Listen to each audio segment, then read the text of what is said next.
Hello दोस्तों, नमस्कार। स्वागत है एक बार फिर से आप सभी का अपने प्रिय चैनल पर। दोस्तों आपको बता दें जो अभी की सबसे बड़ी खबर आ रही है, जहां राजनाथ सिंह का पाकिस्तान में आगजनी के बाद बड़ा बयान। कहा भारत के आत्मसम्मान के लिए उठाए गए हर कदम का देंगे मुंह तोड़ जवाब। जी हाँ दोस्तों, सबसे बड़ी खबर आपको बताएंगे और इसी बीच बताएंगे जहां इमरान खान रिहा होते ही कहा मुझे अगवा किया गया, पीटा गया। जी हाँ, और गरजते हुए पाकिस्तान में चुनाव कराने की कर दी मांग। और इसी बीच बताएंगे जहां भारत ब्रिटेन ने मिलकर किया अब तक का सबसे बड़ा युद्धाभ्यास। जी हाँ, बिहार रेजिमेंट के जवान हुए शामिल। साथ ही साथ आपको बताएंगे जहां पर क्या कर्नाटक में फिर से भारतीय जनता पार्टी की बनेगी सरकार। बताएंगे दोस्तों केंद्रीय मंत्री ने कर दिया अब तक का सबसे बड़ा दावा। बताएंगे किसने ये बात कही है दोस्तों, और साथ ही साथ आपसे जुड़ी सारी खबरें बताएंगे। जहां पेंशन किसानों के खाते में आने वाली 14वीं किस्त, तरह तरह की सारी खबरें बताएंगे। तो बने रहेगा वीडियो अंत तक। और अभी खबरों में आगे बढ़ने से पहले हमेशा की तरह अपने भारत देश का जमकर समर्थन करते और मानते हैं कि भारतीय सेना विश्व में सबसे बेहतर सेना है और भारत का कोई बाल तक बाका नहीं कर सकता, चाहे कितनी भी कोई गिदड़ भभकी भारत को दे लेते। इस वीडियो को भी कर दीजिएगा लाइक, जरूर कर दीजिए सब्सक्राइब, बेल आइकन दबाइए, साथ ही कमेंट बॉक्स में लिख दीजिएगा जय हिंद। जी हाँ, तो बात करते हैं पहली और सबसे बड़ी खबर की, जहां राजनाथ सिंह का बड़ा बयान। कहा भारत के आत्मसम्मान के खिलाफ उठाए गए हर कदम का देंगे मुंह तोड़ जवाब। जी हाँ, रक्षा मंत्री राजनाथ सिंह ने वीरवार को कहा कि 1998 में देश के परमाणु परीक्षण ने दुनिया को यह संदेश दिया कि भारत भले ही एक शांति प्रिय देश है, लेकिन वो आत्मसम्मान के खिलाफ उठाए गए किसी भी कदम को बर्दाश्त नहीं करेगा। राजनाथ सिंह ने यहाँ राष्ट्रीय प्रौद्योगिकी दिवस समारोह को संबोधित करते हुए कहा कि बाहरी आक्रमणकारियों द्वारा नालंदा में शिक्षा केंद्र और सोमनाथ में सांस्कृतिक प्रतीक को तबाह किए जाने के बाद भारत ने इतिहास से सबक सीखा है। राजनाथ सिंह ने 1998 के पोखरण द्वितीय परमाणु परीक्षण की 25वीं वर्षगांठ के मौके पर आयोजित समारोह में कहा कि हमने इतिहास से सबक सीखा है और संकल्प लिया है कि हम इस तरह के इतिहास को दोहराने की अनुमति ही नहीं देंगे। जी हाँ, रक्षा मंत्री ने कहा कि भारत के परमाणु परीक्षणों ने दुनिया को संदेश दिया है कि हम भले ही एक शांति प्रिय राष्ट्र है, लेकिन हम नालंदा को फिर से जलता हुआ नहीं देखेंगे। हम सोमनाथ जैसे अपने सांस्कृतिक प्रतीक को फिर से बर्बाद किया जाना बर्दाश्त बिल्कुल नहीं करेंगे। उन्होंने कहा हम अपने आत्मसम्मान के खिलाफ उठाए गए हर कदम का मुंह तोड़ जवाब देंगे। आपकी जानकारी के लिए बता दें, इस समारोह में प्रधानमंत्री नरेंद्र मोदी जी, विज्ञान एवं प्रौद्योगिकी मंत्री जितेंद्र सिंह और शीर्ष वैज्ञानिक भी उपस्थित है। ऐसे में अगर आप भी राजनाथ सिंह के हर इस बयान का समर्थन करते हैं दोस्तों, तो कमेंट में मेरा भारत महान लिखना मत भूलिएगा। और दोस्तों हमेशा की तरह वीडियो को शेयर कर दीजिएगा व्हाट्सएप फेसबुक पर। चलते अगली खबर की तरफ, जहां रिहा होते ही गरजे इमरान खान। कहा मुझे अगवा किया गया, मुझे पीटा गया। जी हाँ, और चुनाव की करवाने की कर दी मांग। जी हाँ, पाकिस्तान के पूर्व प्रधानमंत्री इमरान खान को सुप्रीम कोर्ट के आदेश के बाद रिहा कर दिया गया। सुप्रीम कोर्ट ने कहा कि इमरान खान की गिरफ्तारी अवैध है। रिहा होते ही इमरान खान ने अपने समर्थकों से तुरंत शांति की अपील की। उन्होंने कहा कि हम दंगा फसाद नहीं बल्कि चुनाव चाहते हैं। उन्हें अल कादिर ट्रस्ट केस में राष्ट्रीय जवाबदेही ब्यूरो ने इस्लामाबाद हाई कोर्ट के अंदर से गिरफ्तार किया था। इस दौरान पाकिस्तानी रेंजर्स ने हाई कोर्ट में जमकर तोड़फोड़ की थी और इस दौरान इमरान खान के सुरक्षा गार्ड्स और वकीलों को चोट लगी थी। जी हाँ, बता दें कि इमरान खान को रिहा करते वक्त सुप्रीम कोर्ट ने कहा कि उन्हें हिंसा की निंदा करते हुए शांति की अपील करनी होगी। इस पर इमरान खान ने कहा कि मैं तो गिरफ्तार था, फिर हिंसा के लिए मैं दोषी कैसे हो सकता हूं। उन्होंने पाकिस्तान में शांति की अपील की और कहा कि हम सिर्फ चुनाव चाहते हैं, दंगे फसाद की आवश्यकता नहीं है। उन्होंने बताया कि गिरफ्तारी के दौरान मुझे डंडे मारे गए, ऐसा तो किसी क्रिमिनल के साथ भी नहीं किया जाता है। वे मुझे पुलिस लाइन और बाकी जगहों पर घुमाते रहे, बाद में NAB को सौंपा गया। जी हाँ, बता दें दोस्तों इतना ही नहीं, रिहाई के बाद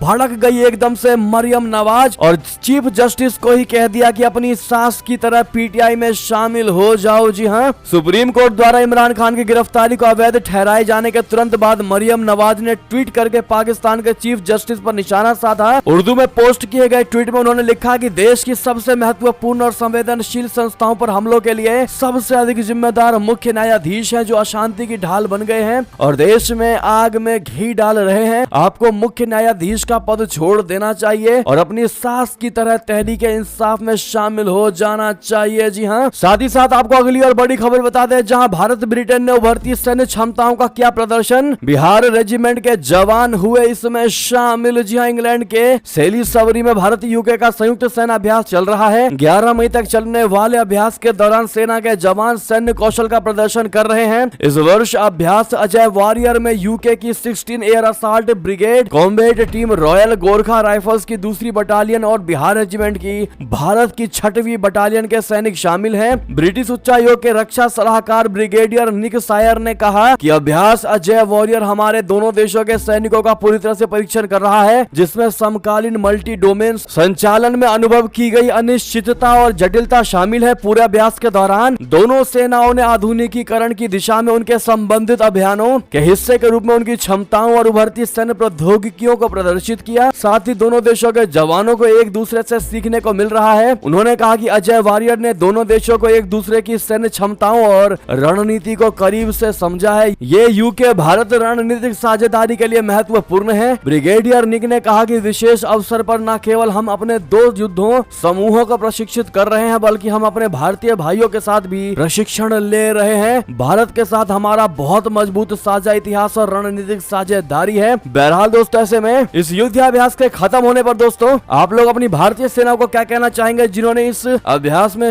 हिस्सेदारी ली। साथ ही साथ अगली खबर आपको बता दें, जहां महासचिव झांग मिंग का बहुत बड़ा दावा, कहा एससीओ विदेश मंत्रियों की बैठक रही सबसे सफल, सुरक्षा सहयोग शीर्ष प्राथमिकता। जी हां दोस्तों, शंघाई सहयोग संगठन के विदेश मंत्रियों की हाल में गोवा में हुई बैठक सफल रही और ये इस 8 सदस्यीय समूह की प्रगति का नया मार्ग प्रशस्त करेगी, जिसकी शीर्ष प्राथमिकता सुरक्षा सहयोग है। एससीओ के महासचिव झांग मिंग ने ये बात कही। भारत ने 4-5 मई को गोवा के बेनोलिन में एससीओ के सदस्य देशों के विदेश मंत्रियों की बैठक की मेजबानी की थी। बैठक की अध्यक्षता करते हुए विदेश मंत्री जयशंकर जी ने कहा था कि इस सत्र ने एससीओ में बहुपक्षीय सहयोग के स्तर पर ध्यान केंद्रित करने, आपसी हित के क्षेत्रीय एवं वैश्विक मुद्दों पर ध्यान देने और संगठन में सुधार एवं इसके आधुनिकीकरण पर चर्चा करने का अवसर प्रदान किया है। बहरहाल अगर आप मानते हैं कि भारत अगर किसी चीज का पेड़ा उठाता है तो वो वास्तव में उसे अच्छे तरीके से करके दिखाता है और विदेशों से मिल रहे इस पॉजिटिव कमेंट्स इसके सबसे बड़े सबूत है। तो दोस्तों कमेंट में मोदी है तो मुमकिन है लिखना बिल्कुल मत भूलिएगा। चलते एक और खबर की तरफ, जहां चीन ने आतंकिस्तान यानी पाकिस्तान को फिर बचाया। जैश आतंकी पर संयुक्त राष्ट्र में भारतीय प्रस्ताव को रोका। बता दें, चीन ने एक बार फिर से भारत के खिलाफ नापाक चाल चल दिया है। चीन ने संयुक्त राष्ट्र में पाकिस्तानी आतंकी संगठन जैश ए मोहम्मद के अब्दुल रऊफ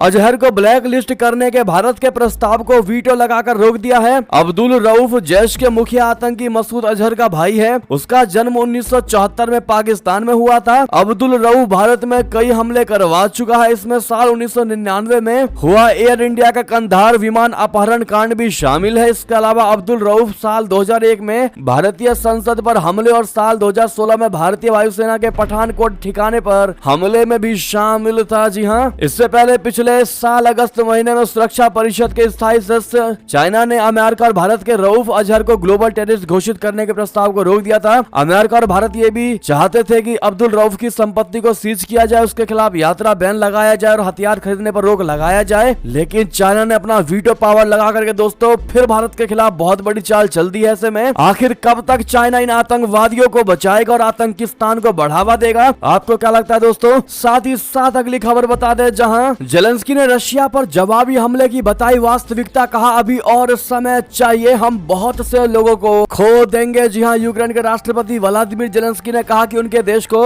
रूस के खिलाफ जवाबी कार्रवाई शुरू करने के लिए और समय चाहिए, क्योंकि कीव को अभी भी वादा की गई पश्चिमी सहायता की आवश्यकता है। एक विदेशी मीडिया ने जेलेंस्की के हवाले से ये जानकारी दी है। जेलेंस्की ने कहा कि जो हमारे पास है उसके साथ हम आगे बढ़ सकते हैं और सफल हो सकते हैं, लेकिन हम बहुत से लोगों को खो देंगे। मुझे लगता है कि यह स्वीकार्य है। उन्होंने कहा इसीलिए हमें अभी इंतजार करने की आवश्यकता है, हमें अभी भी थोड़ा और समय चाहिए। जेलेंस्की ने कहा कि यूक्रेनी सेना को अभी भी कुछ चीजों की आवश्यकता है, जिसमें बख्तरबंद वाहन भी शामिल है जो खेपों में आ रहे थे। जेलेंस्की ने यूक्रेनी सेना पर विश्वास व्यक्त करते हुए उसकी प्रशंसा की, लेकिन लंबे समय से चल रहे संघर्ष के जोखिमों को लेकर चेतावनी भी दी थी जो रशिया की तरफ से किया जा रहा है। उन्होंने कहा कि युद्ध को लेकर हर किसी के पास एक विचार होगा, लेकिन वे आत्मसमर्पण करने वाले क्षेत्रों में यूक्रेन पर दबाव नहीं डाल सकते। साथ ही साथ दोस्तों अगली खबर बता दें, जहां पर गृह युद्ध कंगाली में भी सुधर नहीं रहा पाकिस्तान, चीन से मिले 2 घातक युद्धपोत, भारत की बढ़ेगी टेंशन, बता दें। और इतना ही नहीं दोस्तों, चीन ने करजाई पाकिस्तान को जो ये 2 नए समुद्री जहाज दिए हैं वो पाकिस्तान की नैया को और डुबो ही देंगे। बता दें कैसे? बता दें, बुधवार को पाकिस्तान की नौसेना को चीन से 2 फ्रिगेट्स मिली है। इसके साथ ही अब पाकिस्तान की नौसेना को कुल 4 फ्रिगेट्स मिल चुकी है। चीन के सरकारी अखबार ग्लोबल टाइम्स की तरफ से बताया गया है कि चीन ने पाकिस्तान को 2 टाइप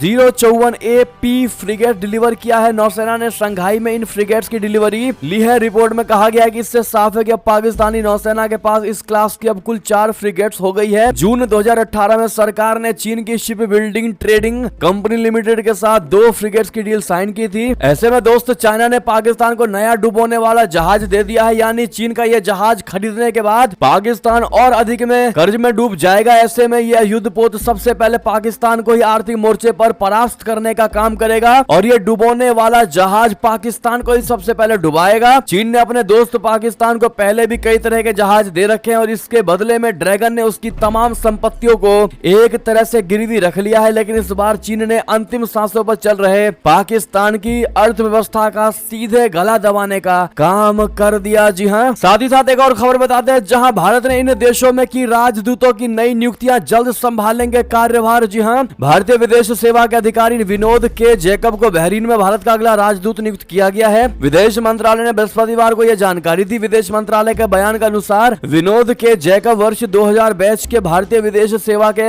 अधिकारी हैं और अभी कोलंबो में भारतीय उप उच्चायुक्त के रूप में कार्यरत हैं। इसमें कहा गया है कि विनोद के जैकब को बहरीन में भारत का अगला राजदूत नियुक्त किया गया है। बयान के अनुसार वे जल्द ही कार्यभार संभाल सकते हैं। मंत्रालय के अनुसार ए विमल को नॉर्वे में भारत का अगला राजदूत नियुक्त किया गया है। अगली खबर बता दें दोस्तों, जहां अमेरिका ने कहा भारत के साथ संबंध महत्वपूर्ण, इन्हें मजबूत करने की है जरूरत। जी हां, अमेरिका के राष्ट्रपति जो बाइडेन के प्रवक्ता ने बुधवार को कहा कि मानवाधिकारों के मुद्दों को लेकर प्रशासन भारत के सीनियर अधिकारियों से बातचीत कर रहा है। उन्होंने कहा कि राष्ट्रपति बाइडेन मानते हैं कि भारत और अमेरिका के रिश्ते महत्वपूर्ण है और इन्हें और मजबूत बनाने की आवश्यकता है। व्हाइट हाउस की प्रेस सचिव काराइन जिन पियरे ने कहा कि जो बाइडेन को नेताओं से अच्छे संबंध स्थापित करने का अनुभव है, एक्सपीरियंस है। राष्ट्रपति का मानना है कि दोनों देशों के बीच एक महत्वपूर्ण संबंध है जिसे बनाए रखने की आवश्यकता है। प्रेस सचिव 22 जून को प्रधानमंत्री नरेंद्र मोदी की आधिकारिक राजकीय यात्रा के बारे में दिन में व्हाइट हाउस की घोषणा पर एक प्रश्न को उत्तर दे रहे थे। साथ ही साथ अगली खबर आपको बता दें, जहां चिप की जंग, अमेरिका ने जापान और नीदरलैंड के साथ मिलकर कैसे दे दी चाइना को तगड़ी चोट। आपको बता दें, America computer server, artificial intelligence और अन्य एडवांस एप्लीकेशन की चिप्स बनाने के लिए उपकरणों की बढ़ती संख्या तक चीन की पहुंच को कम कर रहा है। डायरेक्टर्स ने यह जानकारी दी है। हथियार बनाने के लिए इस्तेमाल की जा सकने वाली तकनीक तक बीजिंग की पहुंच को सीमित करने में अमेरिका, जापान और नीदरलैंड ने हाथ मिलाया है। जो बाइडेन प्रशासन ने कानूनों की एक श्रृंखला के माध्यम से प्रतिबंधों को और कड़ा कर दिया है। पिछले बराक ओबामा प्रशासन ने केवल उन्नत सैन्य उपयोग वाली चिप प्रौद्योगिकी तक चीन को पहुंच को रोका था। डायरेक्टर्स के मुताबिक चीन के पास अमेरिकी कंपनियों के खिलाफ जवाबी कार्रवाई करने का कोई तरीका नहीं है। चीनी इंडस्ट्री स्मार्टफोन, टैबलेट, कंप्यूटर और अन्य उपभोक्ता इलेक्ट्रॉनिक्स को असेंबल करने के लिए हर साल 300 अरब अमेरिकी डॉलर से अधिक मूल्य के विदेशी चिप्स का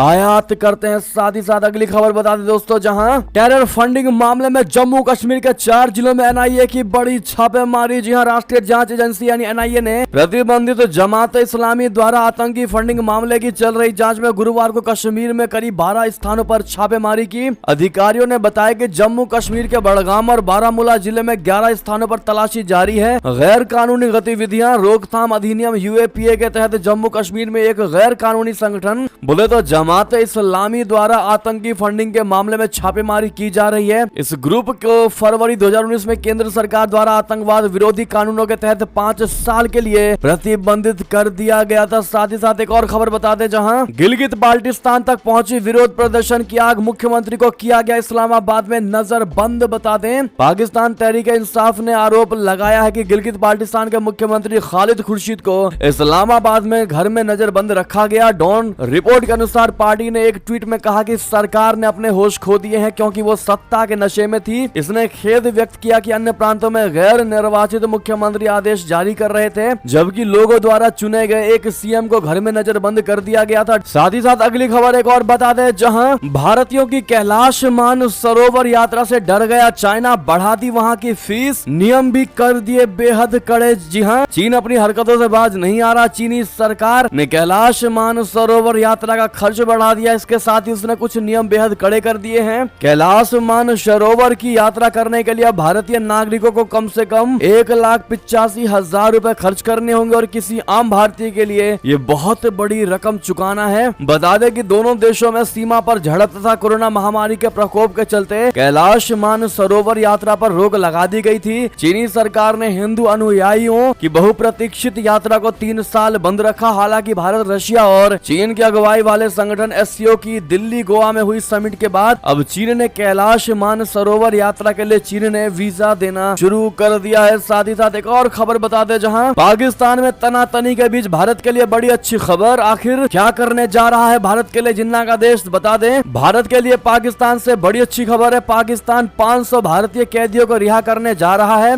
पाकिस्तानी अधिकारियों ने 500 भारतीय कैदियों को रिहा करने का फैसला किया है, जिनमें से 499 मछुआरे हैं। इन्होंने जेल की सजा पूरी कर ली है। मीडिया रिपोर्ट में गुरुवार को यह बात कही गई। भारतीय कैदियों को कई चरणों में जेलों से रिहा किया जाएगा। एयरवाई न्यूज ने बताया है कि 200 कैदियों का पहला जत्था मलीर जिला से जेल से रिहा किया जाएगा और लाहौर भेजा जाएगा। साथ ही साथ अगली खबर बताते दोस्तों, जहां बड़ी अच्छी खबर, मंकी पॉक्स अब ग्लोबल हेल्थ इमरजेंसी नहीं, कोविड-19 भी आ चुका है लिस्ट से बाहर। जी हां, monkey pox global health emergency नहीं रहा। विश्व स्वास्थ्य संगठन महानिदेशक टेड्रोस घेब्रेयेसस ने इस अच्छी खबर की घोषणा की है। मंकी पॉक्स के खतरों के कम होने पर डब्ल्यूएचओ ने इसका ऐलान कर दिया है। डब्ल्यूएचओ ने एक ट्वीट में लिखा है कि 9 मई को हुई बैठक में एम पॉक्स के लिए बनाई गई इमरजेंसी कमेटी ने कहा है कि कई देशों में फैल चुका मंकी पॉक्स वायरस के कारण पब्लिक हेल्थ इमरजेंसी जैसे हालात नहीं है। इससे होने वाली ग्लोबल चिंता भी खत्म हो रही है। जी हाँ, साथ ही साथ दोस्तों अगली बड़ी खबर आपको बता दें, जहां पर केंद्रीय मंत्री सिंधिया का सबसे बड़ा दावा, कहा कर्नाटक में फिर से भारतीय जनता पार्टी की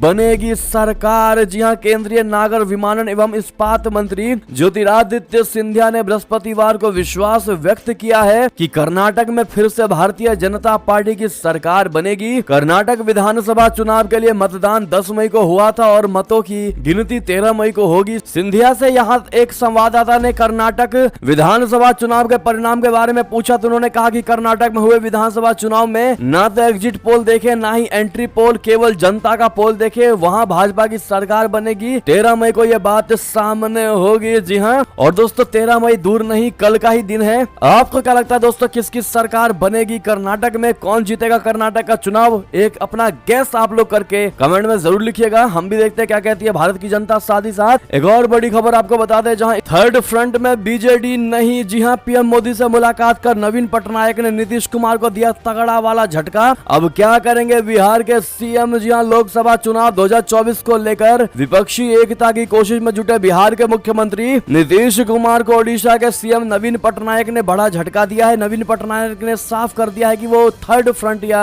गैर बीजेपी दलों के साझा राजनीतिक मंच में शामिल नहीं होंगे। सीएम पटनायक ने यह भी कहा है कि बीजू जनता दल यानी बीजेपी अगले साल होने वाले ओडिशा विधानसभा चुनाव और लोकसभा चुनाव अकेले नहीं लड़ेगी। नवीन पटनायक ने गुरुवार दोपहर दिल्ली में प्रधानमंत्री नरेंद्र मोदी से मुलाकात के बाद मीडिया कर्मियों से यह बात कही। दरअसल बीते मंगलवार को ही नीतीश कुमार ने भुवनेश्वर में ओडिशा के मुख्यमंत्री नवीन पटनायक से मुलाकात की थी। ऐसे में पटनायक का ताजा बयान थर्ड फ्रंट बनाने की नीतीश कुमार की मुहिम के लिए बड़ा झटका माना जा रहा है। जी हाँ, अगली एक और बड़ी खबर आपको बता दें दोस्तों, जहां यूपी नगर निकाय एग्जिट पोल से जुड़ी बड़ी खबर, जहां भाजपा को मेयर की 17 में से 10 सीटें, सपा बसपा को 1-1-5 पर काटेगी टक्कर। जी हाँ, यूपी निकाय चुनाव का अंतिम और दूसरा चरण गुरुवार को पूरा हो चुका है। अब सभी की नजरें शनिवार 13 मई को होने वाली वोटों की गिनती पर टिक गई हैं। इस रिजल्ट से पहले न्यूज 18 टीवी चैनल ने अपने रिपोर्टर का एग्जिट पोल किया है। ये एग्जिट पोल यूपी के 17 नगर निगम में किया गया है। इसमें यह जानने की कोशिश की गई है कि इस बार के चुनाव में मुद्दा क्या था, किस नगर निगम में कौन सी पार्टी बाजी मार रही है। एग्जिट पोल के अनुसार भाजपा को 17 में से 10 सीटें मिल रही हैं, बसपा और सपा को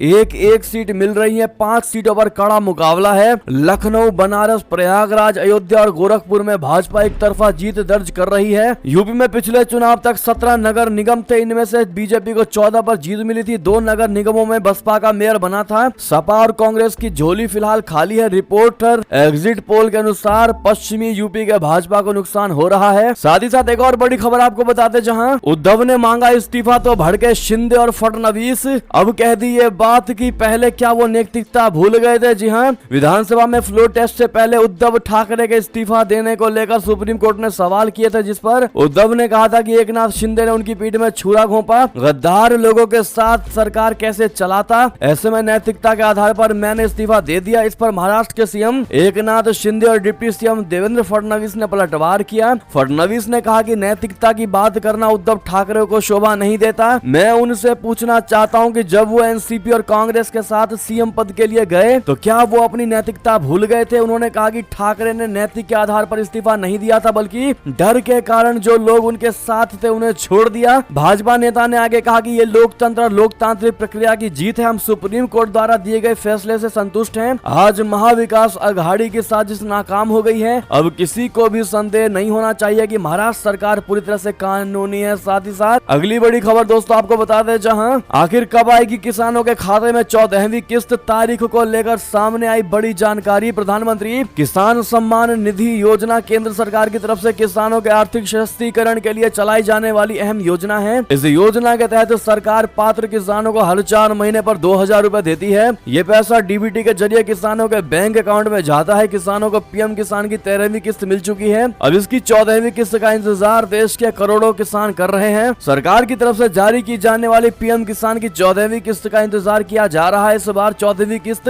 अप्रैल 2023 और जुलाई 2023 के बीच जारी होनी है। कृषि मंत्रालय से जुड़े सूत्रों का दावा है कि ये किस्त मई के अंतिम सप्ताह या जून के पहले हफ्ते में जारी होने की उम्मीद है। इससे पहले 13वीं किस्त भी 26 फरवरी 2023 को जारी की गई थी। आपको बता दें कि पीएम किसान का लाभ प्राप्त करने के लिए ई-केवाईसी कराना बहुत जरूरी है। बहरहाल दोस्तों बाकी सारी इन्फॉर्मेशन हमने स्क्रीन पर दे दिया है कि लाभार्थियों की लिस्ट कैसे चेक कर सकते हैं आप और ई-केवाईसी ऑनलाइन कैसे अपडेट कर सकते हैं, ये सारी जानकारी स्क्रीन पर है। साथ ही साथ क्या आपको अब तक की 13 किस्त मिल चुकी है या नहीं मिली है, कौन सी किस्त नहीं मिली, कमेंट में लिखकर अवश्य बताइएगा दोस्तों। बहरहाल दोस्तों ऐसे में ये थी अब तक की सारी बड़ी खबरें। आपको हमारी खबर कैसी लगी, आशा करता हूँ बहुत अच्छी लगी होगी। अगर थोड़ी भी अच्छी लगी तो इस वीडियो को भी अपने भाई बंधुओं में व्हाट्सएप, फेसबुक, ट्विटर के जरिए पूरे भारत में शेयर करना बिल्कुल मत भूलिएगा। और अभी कर दीजिए इस वीडियो को लाइक, चैनल को कर दीजिए सब्सक्राइब, बेल आइकन दबाइए, साथ ही कमेंट बॉक्स में लिख दीजिएगा जय हिंद जय भारत। साथ ही साथ यहाँ तक बने रहने के लिए आप सभी का बहुत बहुत धन्यवाद।